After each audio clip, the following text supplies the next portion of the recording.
สื่อไปถึงสวงใน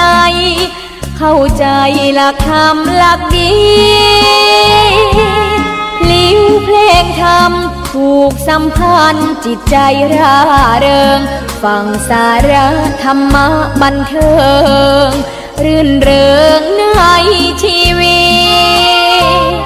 ตยามวันว่างเดินทางไปเยี่ยมสถานีนัดพบกันน้องพี่วันนี้วันดีวันเสาร์สวดมนต์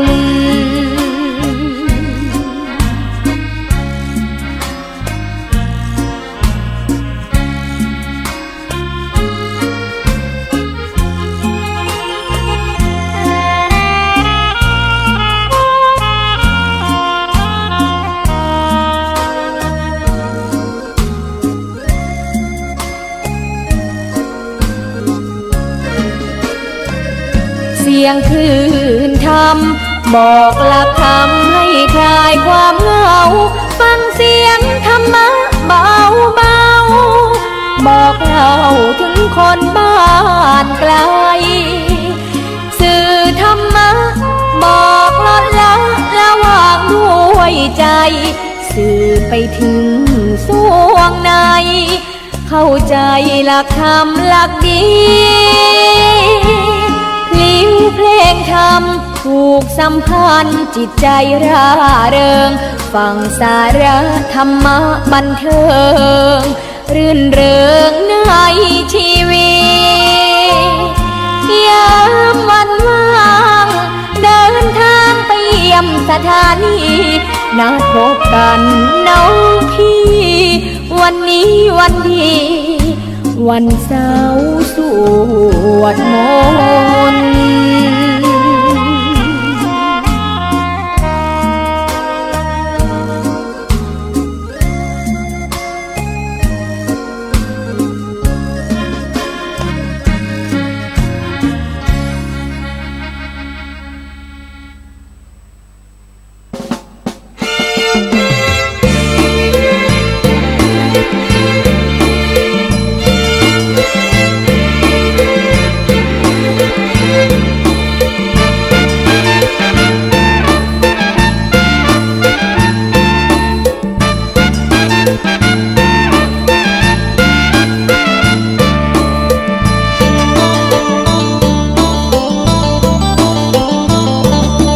มัชฌิมาปฏิปทาพระองค์ตรัสว่าเป็นทางสายกลาง8 ข้อชี้บอกแนวทางเดินตามสายกลางสว่างแจ่มใสเจริญสัมมาทิฏฐิข้อหนึ่งนี้ให้จำขึ้นใจสัมมาสังกัปปะท่องไว้ข้อ3ต่อไปเจริญสัมมาวาจา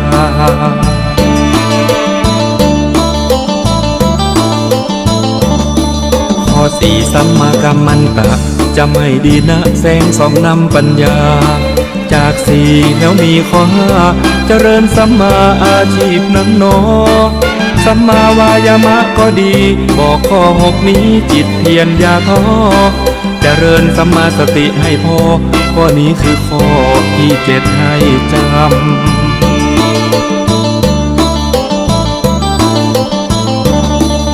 เจริญสัมมาสมาธิทั้ง8 ข้อนี้ท่านทรงชี้นำเรียนรู้แล้วปฏิบัติตามชีวิตงดงามดับความทุกข์เข็ญตั้งใจและไม่โอนเอ็นลงผิดกฎเกณฑ์นอกทางสายกลาง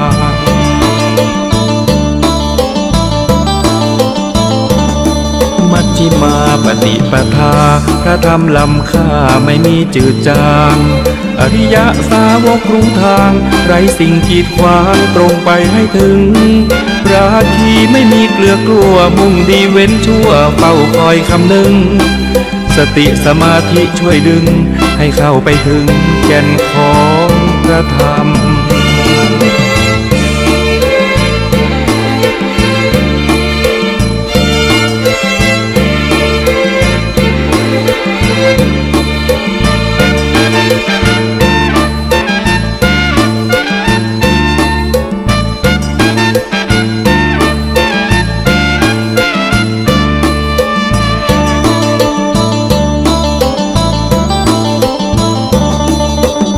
ริญสัมมาสมาธิทั้ง8ข้อนี้ท่านทรงชี้นำเรียนรู้แล้วปฏิบัติตามชีวิตงดงามดับความทุกข์เข็ญ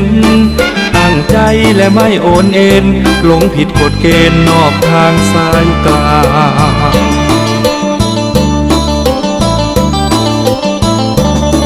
มัชฌิมาปฏิปทาพระธรรมล้ำค่าไม่มีจืดจาง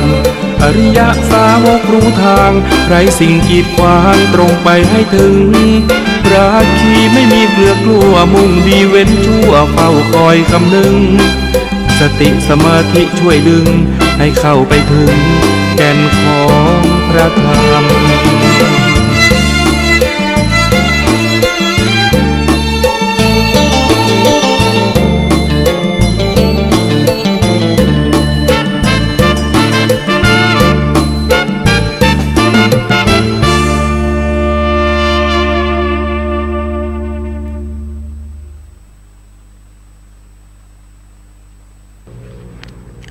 ขอเจริญสุขสาธุชนญาติโยมท่านผู้ฟังทั้งหลายทุกท่านทุกคนในวันนี้รายการธรรมะก่อนนอนณทางสถานีวิทยุศูนย์การเผยแผ่ธรรมคลื่น 104.50 ของวัดฝายหินในมหาลัยเชียงใหม่วันนี้โยมตรงกับวันอังคารนะทุกวันอังคารตั้งแต่เวลาเดี๋ยวนี้เป็นต้นไปอาตมภาพก็ตุเจ้าวัดหนองตองหางดงเชียงใหม่องค์เดิมนั่นแหละก็มาพบกับญาติกับโยมในตอนดึกเป็นประจำทุกวันอังคารตั้งแต่เวลาเดี๋ยวนี้เป็นต้นไปอากาศนั้นก็เย็นในตอนเช้าแต่ตอนกลางวันนั้นยมยังอบอ้าวร้อนบางครั้งก็ต้องอยู่กับพัดลมบางครั้งก็ต้องไปนั่งอยู่ใต้ต้นไม้บางทีนะโยมทั้งหลายใบไม้ไม่ไหวเลยเพราะไม่มีลมมาพัดนิ่งอยู่อย่างนั้นตกเย็นมาก็ยังไม่หนาวอีกก็แปลกดีนะสมัยเมื่อเป็นเด็กเป็นตุเจ้าหนุ่มตุเจ้าน้อยเนี่ยโอ้โหญาติโยมเดือนธันวานี่ไปที่ไหนต้องมีผ้าอย่างน้อยเอามาปกปิดร่างกายมาห่มร่างกายหนาวมากแต่ปัจจุบันนี้ไม่หนาว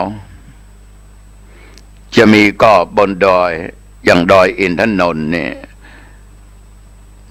-1แต่ที่หนองตองนั้นไม่หนาวโยมทั้งหลายจะมีเป็นบางวันตอนเช้าดังที่กล่าวจะมีอากาศหนาวเย็นบ้างแต่ไม่ต้องห่มผ้านะก็เรียกว่าสบายแต่ตอนกลางคืนจะนอนต้องเปิดพัดลมยิ่งเน้นเนี่ยโยมทั้งหลายเปิดพัดลมกันแต่ก็ห่มผ้าก็แปลกดีก็ดีแล้วถูกต้องถ้าเปิดพัดลมไม่ห่มผ้าลมจากพัดลมนี่ถ้าว่าถูกแข้งถูกขาก็ปวดถ้าปล่อยถูกตามเนื้อตามตัวก็อันตรายฉะนั้นญาติโยมทั้งหลายเด็กๆทั้งหลายนั้นเปิดพัดลมก็ห่มผ้าเราผู้ใหญ่ผู้เฒ่าผู้แก่ก็ต้องห่มผ้าปกปิดร่างกายอย่างไรก็ตามฤดูนี้ต้องระมัดระวังอย่างเดียวก็คือการเป็นหวัดเป็นไอเนี่ยการเจ็บไข้ได้ป่วยก็ไม่ว่าโยมและอาตมานะไอมาตลอดเวลาเรื่องหวัดนั้นก็ เป็นเหมือนการเกิดขึ้นเหมือนกันกับตัวธรรมภาพแต่ก็ไม่ถึงกับต้องไปทานยาอะไรไม่ต้องไปทานยาฉะนั้นญาติโยมทั้งหลายอันเป็นที่รักที่เคารพนับถือก็ขอให้ทุกคนนั้นต้องรักษากายให้ได้รับความอบอุ่นดูแลสุขภาพของแต่ละบุคคลสิ่งเหล่านี้เราจะไปทำให้ใครไม่ได้ให้คนอื่นมาทำให้แก่เราก็ไม่ได้มันต้องตัวเองอัตตาหิอัตโนนาโถตนแลเป็นที่พึ่งของตนคือทุกคนรู้สภาพกายสภาพจิตของตัวเองดีเหมือนเวลาเดี๋ยวนี้4 ทุ่มกว่านี่ญาติโยมอาตมาก็กล้าพูดได้เต็มปากว่าอารมณ์ของคนนั้นมันไม่เหมือนกันหรอกบางด้านบางคนเวลานี้อาจจะหงุดหงิดมีความทุกข์อันเกิดจากการงานที่ผ่านมาเมื่อกลางวันหงุดหงิดต่องานบ้างต่อบุคคลที่รอบข้างบ้างโยมทั้งหลายนี่มันเป็นธรรมชาติของมนุษย์แต่ก็ไม่ค่อยดีนะโยมนะถ้าหงุดหงิดมากๆเครียดมากๆจะทำให้เรานั้นเป็นทุกข์มากยิ่งขึ้นไป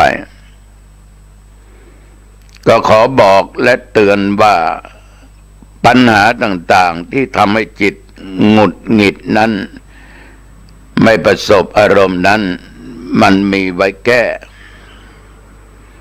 โยมทั้งหลายแก้ด้วยตัวเองไม่ไหวต้องขอคนอื่นเอาความคิดของคนอื่นบ้างปล่อยวางบ้างอย่าคิดว่าตัวเองจะแก้ได้เสมอไปแต่คำว่าคนอื่นนั้นต้องคนที่เข้าใจกันหรือท่านผู้รู้ที่มีประสบการณ์เขาก็อาจจะชี้แนะชี้นำให้ทำอย่างนั้นทำอย่างนี้คิดอย่างนั้นคิดอย่างนี้ได้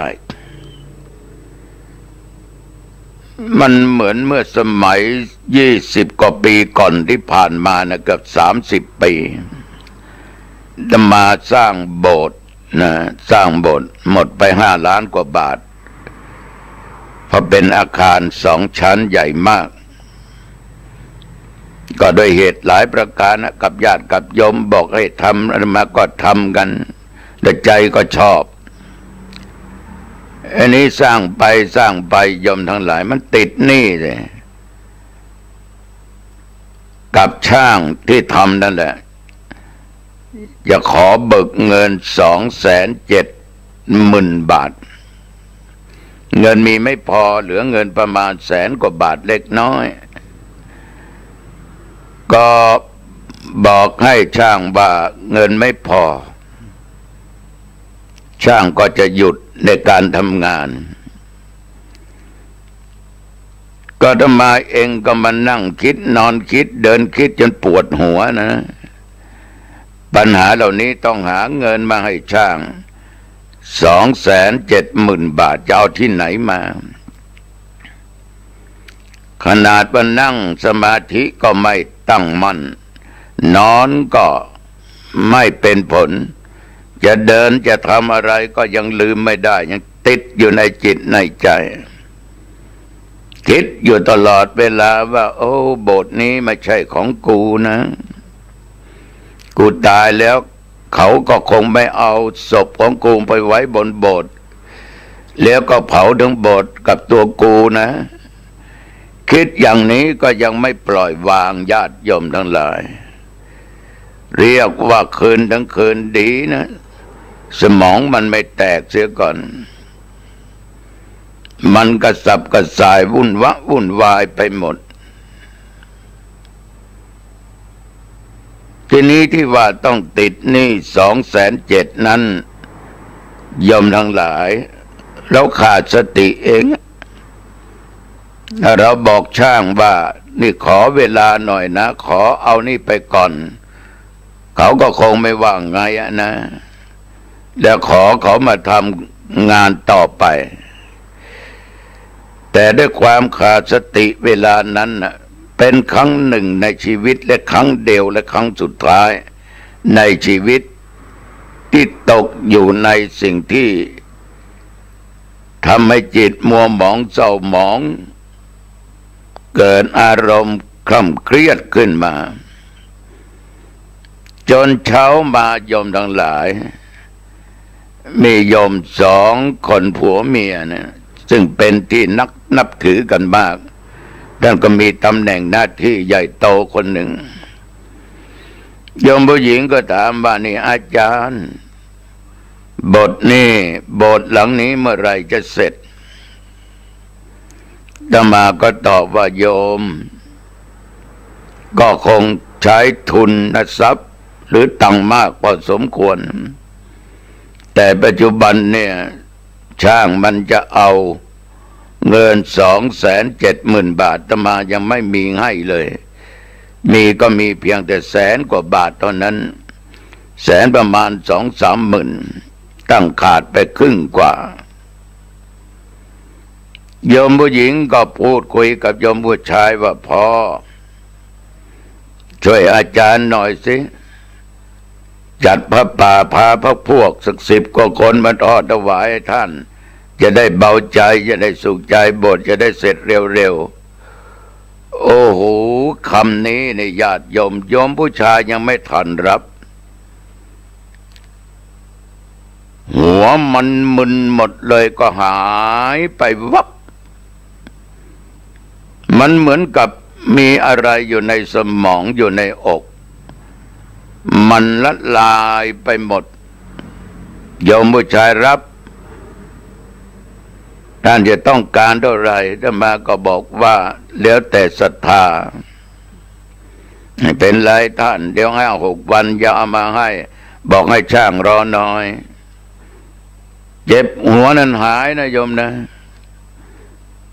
จิตใจก็สดชื่นเบิกบานเหมือนถูกกับน้ำเย็นนะที่มาฉลมกายฉลมจิตจากหน้าเศร้าก็มีใบหน้าที่ยิ้มแย้มแจ่มใสขึ้นมาดีอกดีใจก็คุยกับโยมจนในที่สุดโยมก็กลับ5-6 วันคุณโยมก็มา1 รถตู้โยมมา7-8 คนมาถวาย500,000 บาทก็เรียกว่าถ้าเป็นภาษาคนยังมีกำไรสร้างต่อไปนะช่างก็ดีอกดีใจเรายิ่งดีใจประกาศให้ญาติโยมรู้ทั่วกันเนี่ยปัญหาบางสิ่งบางอย่างเนี่ยมันเกิดขึ้นจนเรานี่โยมทั้งหลายเกือบไปไม่ได้แต่มันก็เป็นบุญเป็นบารมี ขอโทษของเราที่ได้สร้างได้สมไว้และด้วยความจริงใจและจริงจังในการสร้างผลบุญต่างๆด้วยความซื่อสัตย์สุจริตนั้นมันทำให้เรานั้นโยมทั้งหลายได้สบายจิตสบายใจเพราะคนอื่นนั้นมาช่วยเหลือฉะนั้นโยมทั้งหลายตั้งแต่นั้นมาจนถึงบัดนี้อาตมาจะไม่เครียดอาตมาต้องปล่อยวางในสิ่งเหล่านี้เหมือนกับระยะนี้อาตมาสร้างวิหารก็เสร็จไปกุฏิก็เสร็จไปอะไรในวัดก็เสร็จกำลังสร้างเจดีย์ก็ได้บุญบารมีของหลวงปู่ทองหรือพระพรหมมงคลนะหลวงปู่ก็ชี้แนะญาติโยมมาเป็นเจ้าภาพสร้างให้โยมทั้งหลายเริ่มสร้างมาได้4-5 เดือนเข้ามาก็จะเสร็จก็กำหนดในการบำเพ็ญบุญกุศลยกฉัตรบรรจุพระธาตุต้นเดือนกุมภาวันที่18-19 กุมภาก็จะมีการอบรมสมโภชจัดงานฉลองนิดหน่อยในวันที่19 กุมภา2562โยมแม่ที่มาเป็นเจ้าภาพ คือโยมแม่จันฟอง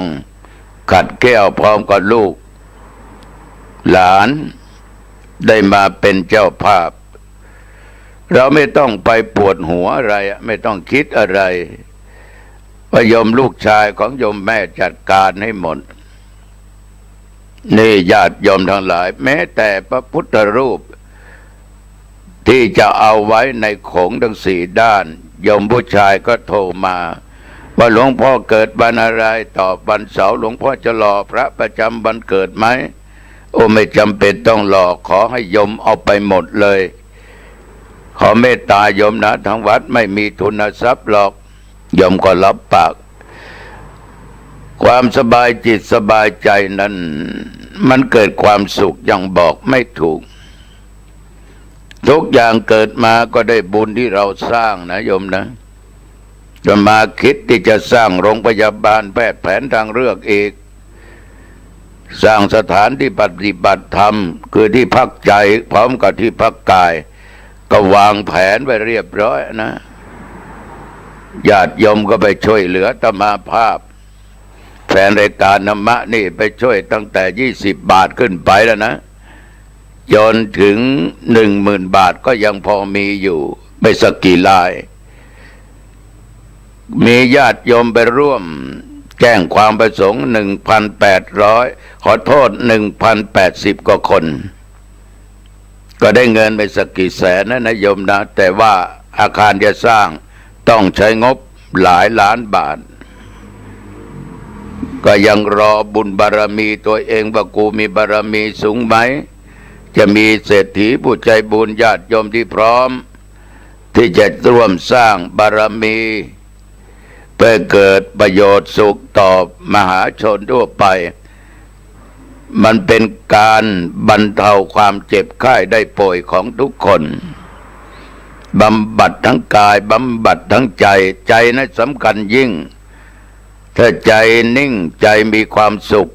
กายก็พลอยจะมีความสุขไปแต่ใจยังไม่ปกติยังไม่มีศีลไม่มีธรรมยังยึดมั่นถือมั่นกายมันก็สุดย่อมทั้งหลายเป็นโรคไม่มากกลับเป็นมากเป็นหนักขึ้นไปจนกับถึงต้องเสียชีวิตฉะนั้นจะมาคิดว่าเพื่อเป็นการสงเคราะห์เพื่อนมนุษย์เพื่อนร่วมโลกร่วมชีวิตด้วยกันย่อมทั้งหลายยังรอเศรษฐีผู้ใจบุญนะที่จะร่วมสร้างบารมีกัตมาภาพอย่างไรก็ตามญาติโยมความสุขนั้น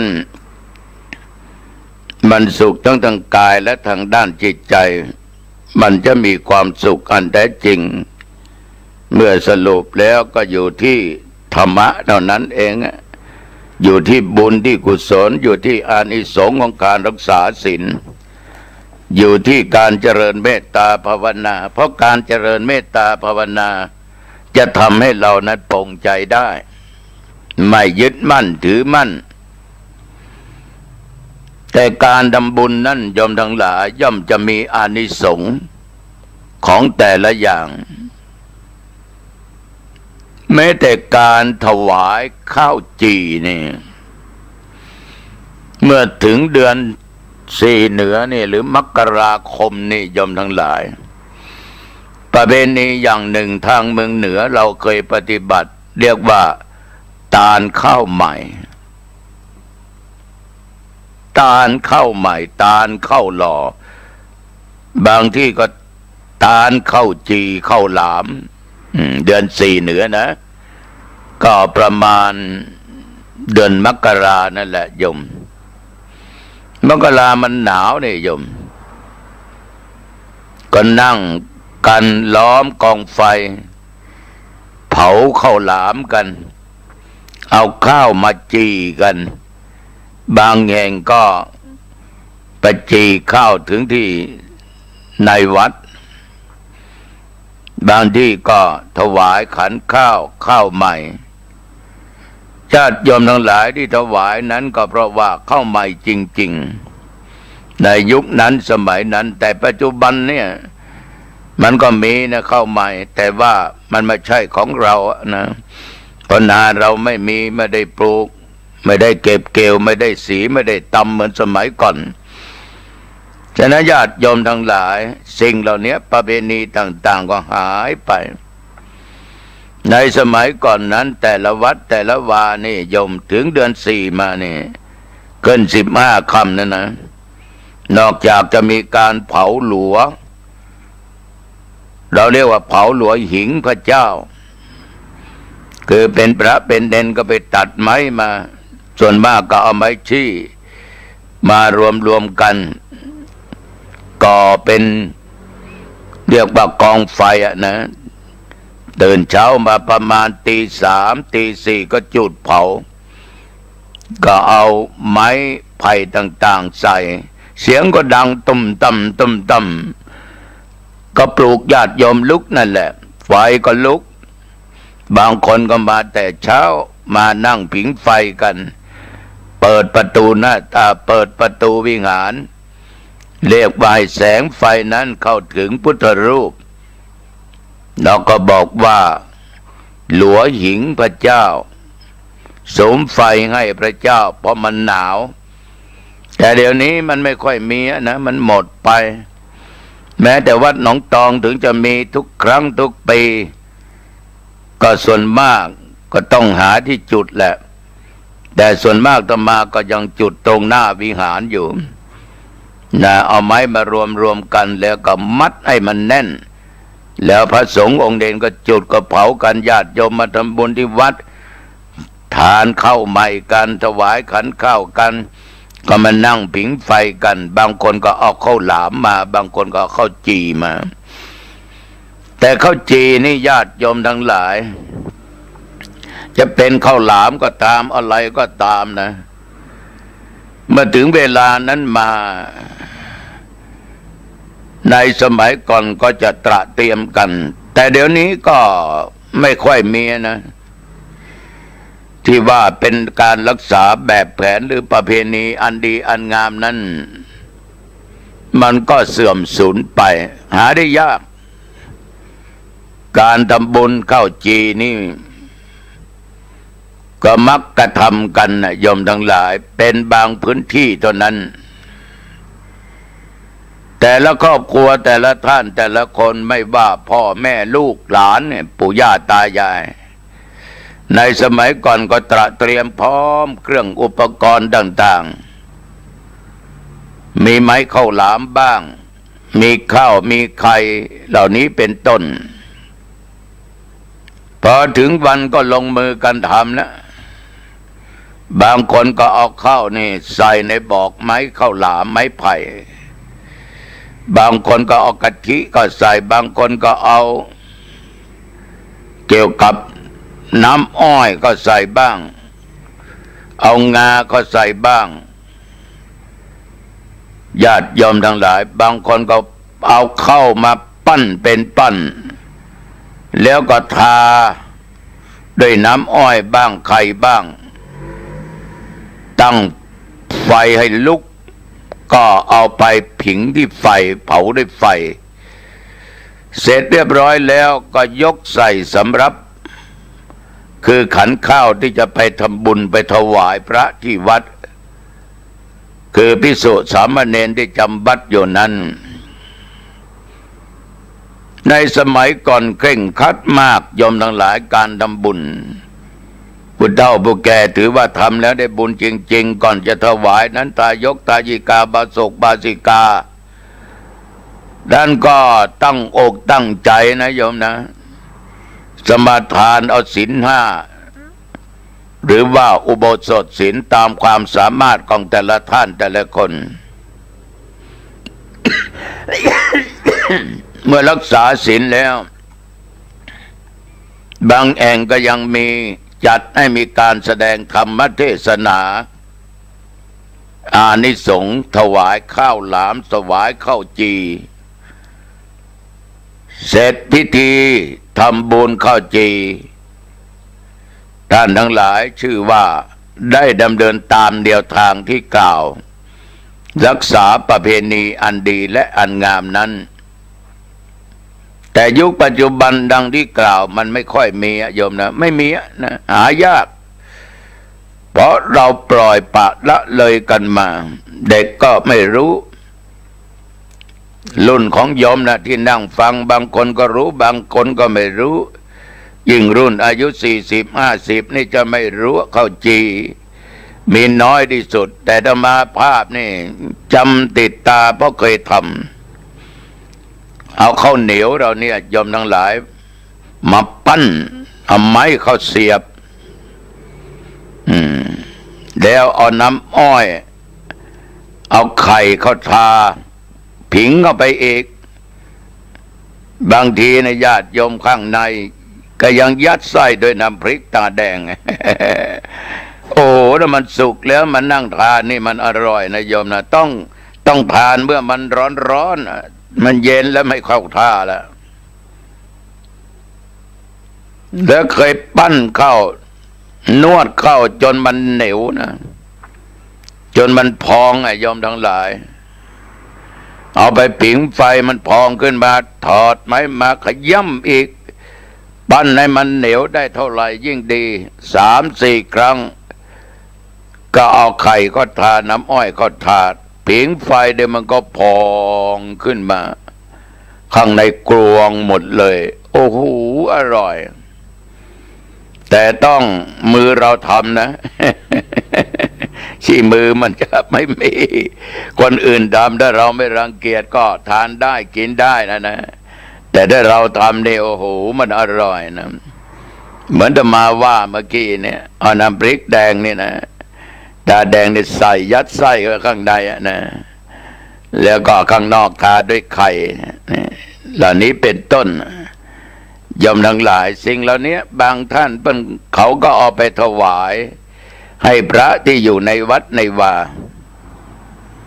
ก็นับว่าเป็นประเพณีอีกอย่างหนึ่งแม้แต่ข้าวหลามนี่เดี๋ยวนี้ก็มีทุกฤดูกาลนะเขาก็เผาขายกันที่โด่งดังก็หลายจังหวัดทั้งชลบุรีหนองมนนครปฐมเหล่านี้เป็นต้นนะ มีข้าวหลามตลอดกาลตลอดเวลาทีนี้ญาติโยมทั้งหลาย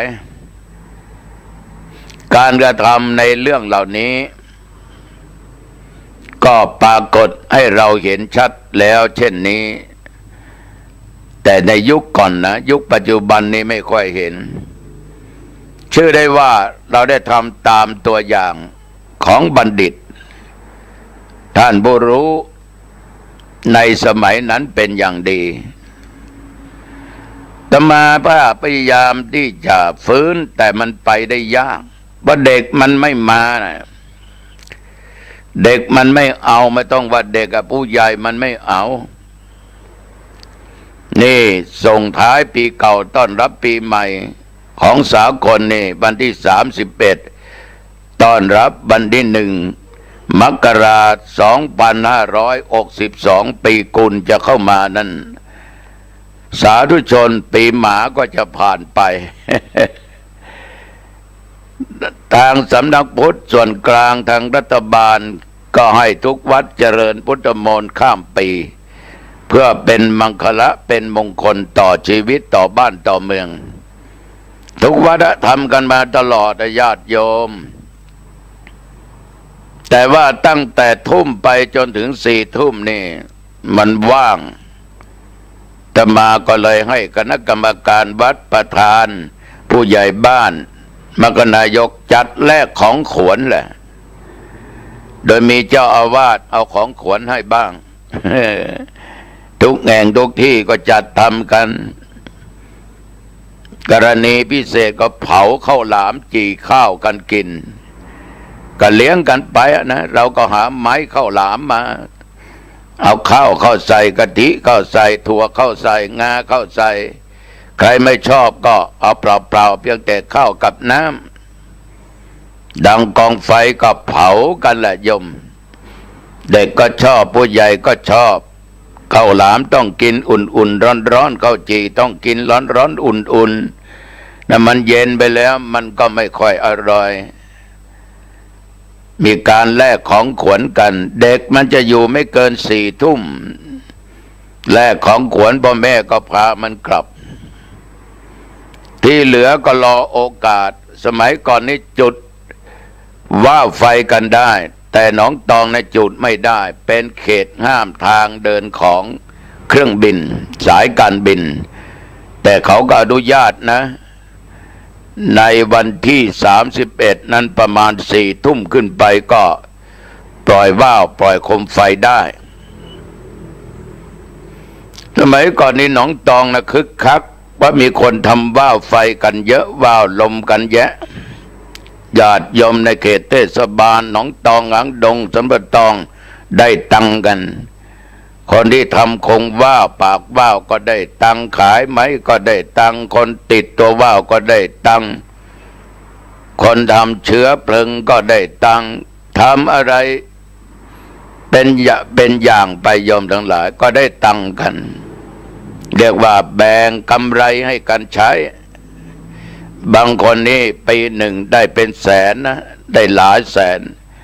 แต่ดันเป็นสายการบินถูกห้ามโยมทั้งหลายชาวบ้านก็เดือดร้อนเหมือนกันแต่ก็ยังว่าโยมเราต้องปฏิบัติตามตัวบทกฎหมายทางวัดเลยจัดให้มีการจับฉลากแลกของขวัญกันรอถึง5 ทุ่มไม่โยม4 ทุ่ม5 ทุ่ม5 ทุ่มกว่าเล็กน้อยก็เทศก็เล่าเรื่องอะไรต่างๆให้ญาติโยมฟังแล้วก็เจริญพุทธมนต์จนถึงจะตี 1ของวันที่ 1เดือนมกราคมปีใหม่เจริญพุทธมนต์จบก็เจริญสมาธิภาวนาแผ่เมตตา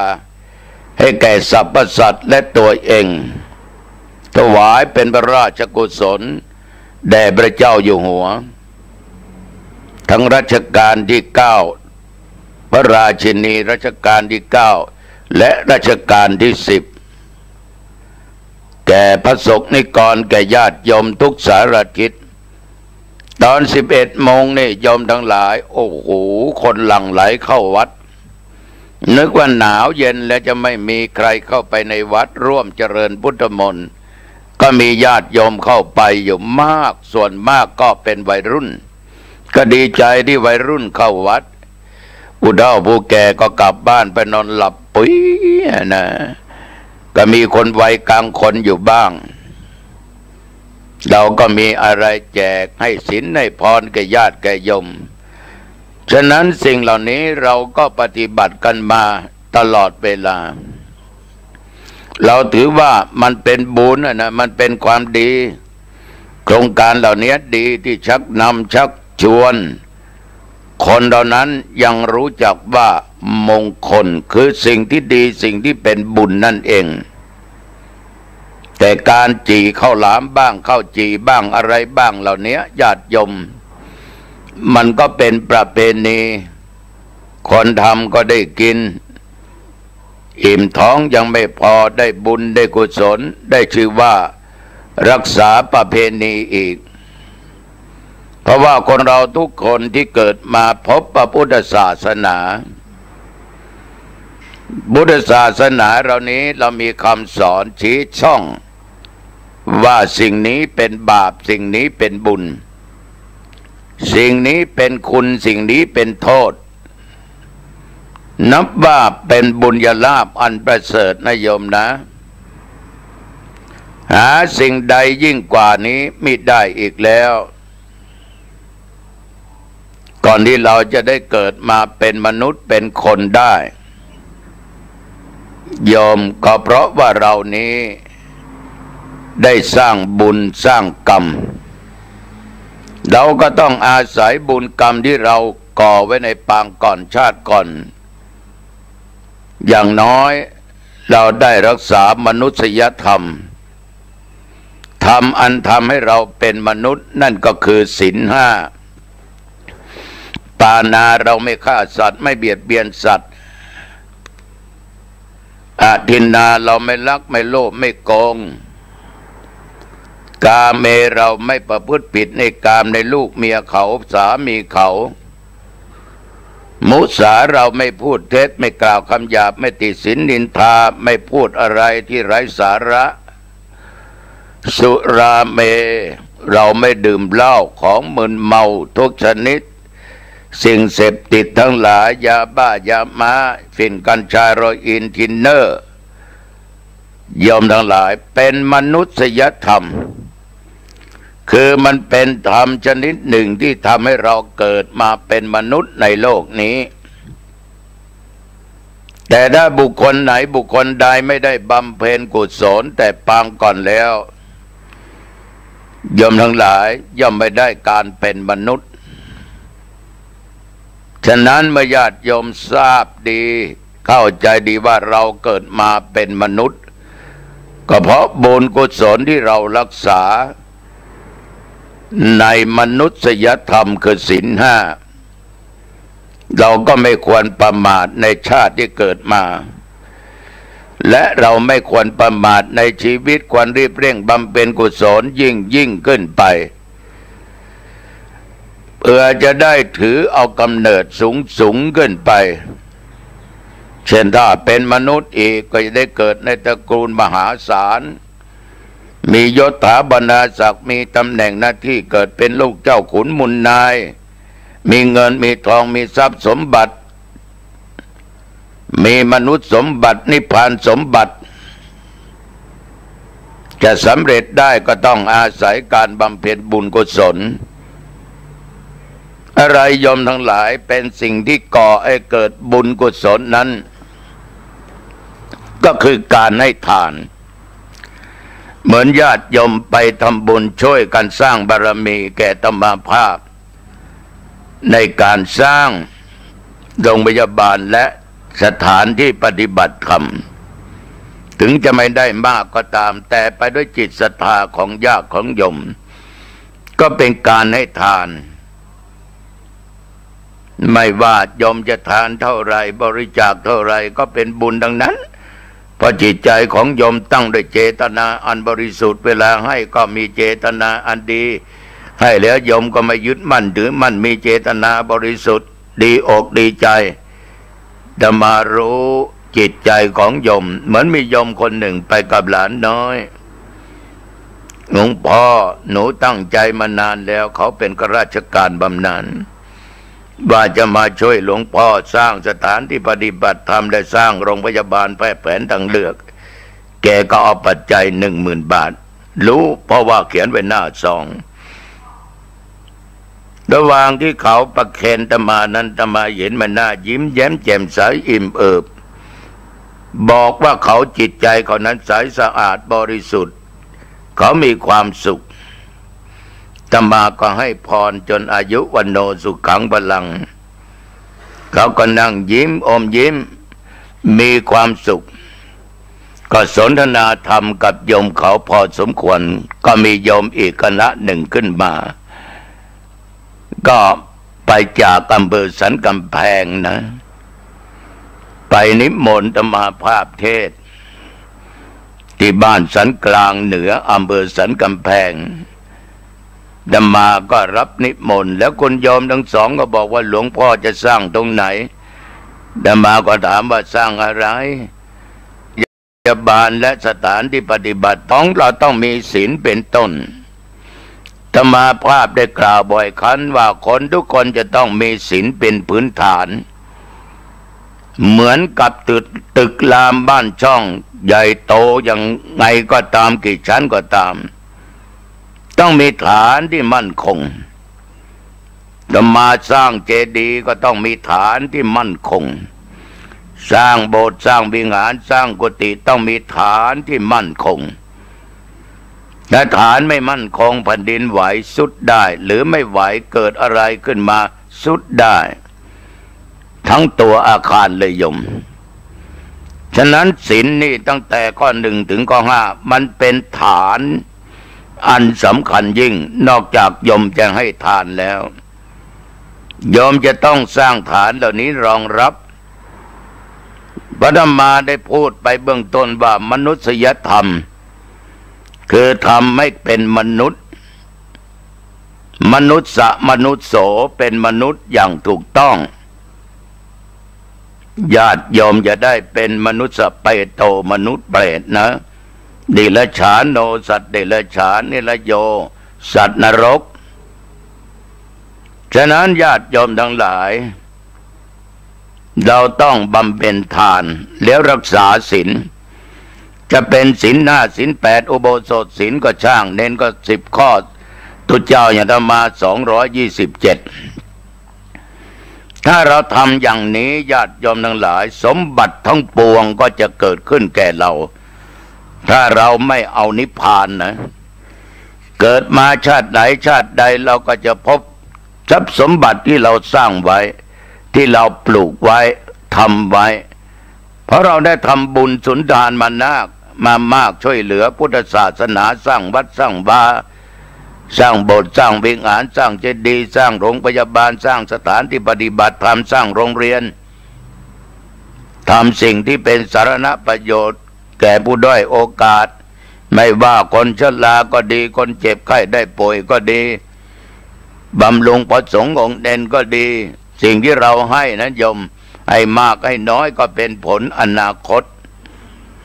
เหมือนญาติโยมทำสวนลำไยโยมต้องมีที่และขุดร่องให้ดีทำฐานที่จะปลูกลงลำไยไปกิ่งลำไยจำลงไปได้ลำไยพันธุ์ดีมาปลูกโยมต้องดูแลรักษาเอาไม้เข้าปักไม่ให้มันข้นให้ปุ๋ยใส่น้ำตลอดเวลาปี2 ปีลำไยก็ใหญ่เมื่อลำไยมันใหญ่โตขึ้นมามันก็ออกดอกออกผลเราก็ได้เก็บได้กินได้ขายได้ตุ้งได้ตังฉะนั้นการปลูกลำไยก็เป็นการที่เหมือนกับเรามีศีลและสิ่งที่เราสร้างขึ้นมานั้นโยมทั้งหลายมันเป็นการให้ดูแลในที่สุดก็ให้ผลคือได้ตังได้กิน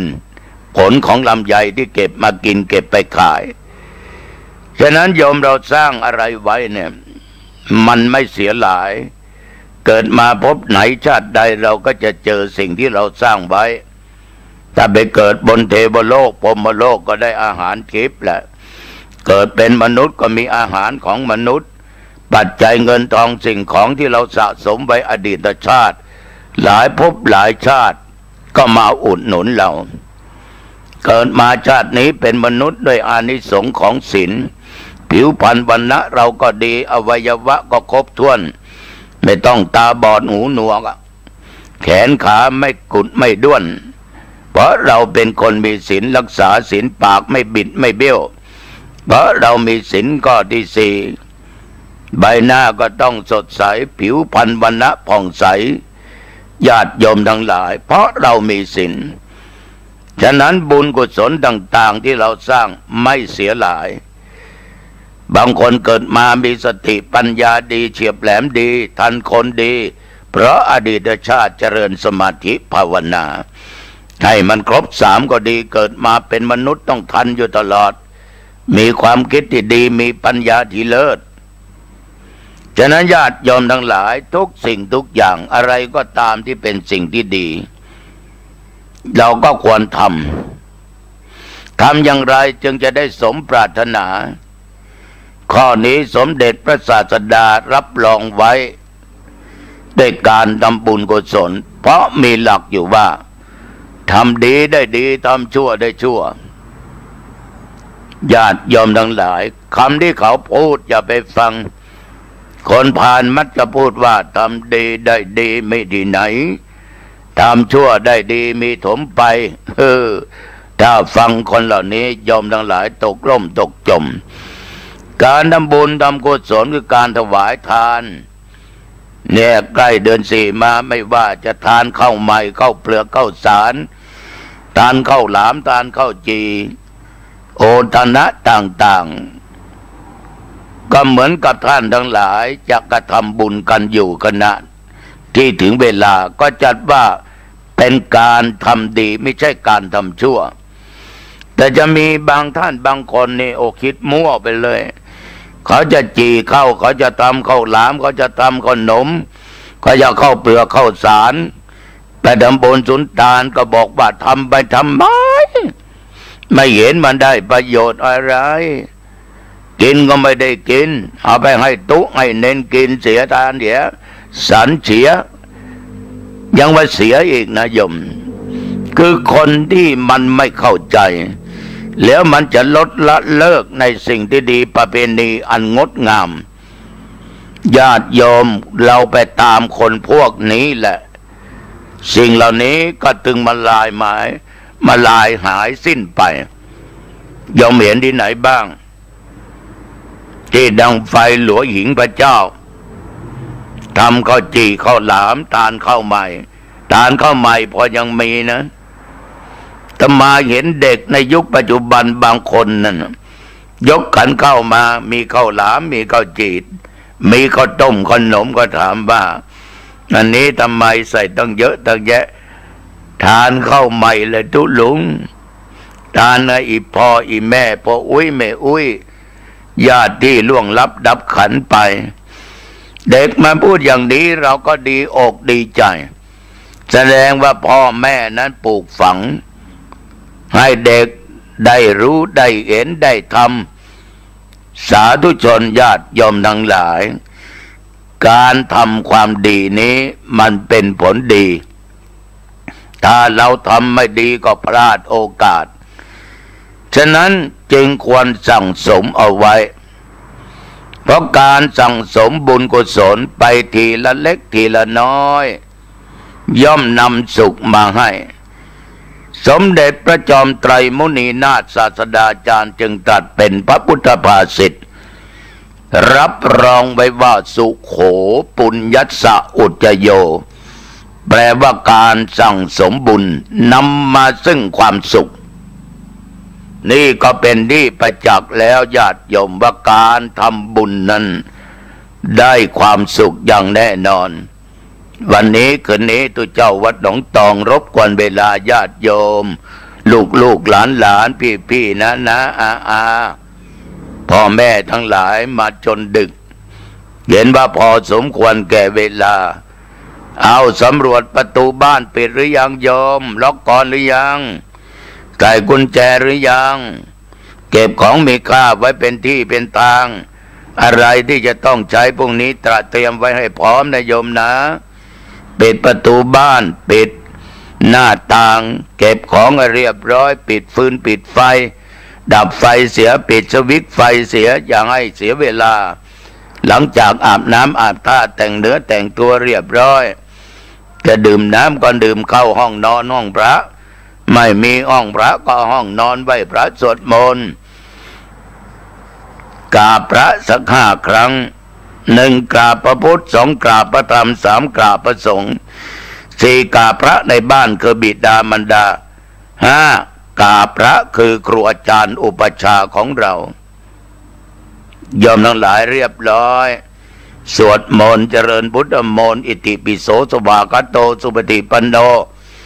และตั้งจิตอธิษฐานนั่งสมาธิไม่ต้องนานนั้นไม่ต้องกำหนดพอสมควรที่เราทำได้ตั้งจิตตั้งใจแผ่เมตตาแก่สรรพสัตว์แก่บรรพบุรุษทั้งหลายผู้มีพระคุณทั้งหลายไม่ว่าสัตว์เดรัจฉานไม่ว่ามนุษย์จะเป็นพ่อเป็นแม่ปู่ย่าตายายสามีภรรยาลูกเต้าเพื่อนสนิทมิตรสหายผู้มีบุญมีคุณต่อเราทั้งหลายแผ่เมตตาแก่ตัวเราเองเกิดมาชาติไหนชาติใดขอข้าพเจ้าอย่าได้ทุกข์อย่าได้ยากอย่าได้อับอย่าได้จนอย่าได้อดอย่าได้อยากขอข้าเจ้านั้นได้บุญกุศลที่ข้าพเจ้าได้ทำมาแล้วสำรวจดูข้อศีลปานาก็ไม่ฆ่าวันนี้อทินนาก็ไม่ลักไม่โลภไม่โกงกาเมไม่ประพฤติผิดในกามในผัวในเมียลูกเต้าคนอื่นมุสาไม่พูดเท็จไม่ด่าใครไม่ยุยงยุแย่ส่อเสียดนินทาพูดอะไรก็ตามหลักตามเกณฑ์ถูกต้องตามทำนองครองธรรมมาดื่มของมึนเมาสุราและเมลัยไม่เอาสิ่งเสพติดยาบ้ายาม้าฝิ่นกัญชาโรยอินทินเดอร์วันนี้สะอาดบริสุทธิ์ผ่องใสเรียบร้อยแล้วโยมก็นอนหลับสบายฝันสบายตื่นมาก็สบายนะโยมนะเอาละลูกหลานทั้งหลายขอความผาสุกความเจริญในธรรมจงบังเกิดมีแก่ลูกแก่หลานแก่ญาติแก่โยมแก่พ่อแก่แม่อันเป็นญาติทุกคน อายุวันนะสุขภละจงบังเกิดแก่ทุกท่าน ขอเจริญพรพบกันใหม่ในคราวหน้า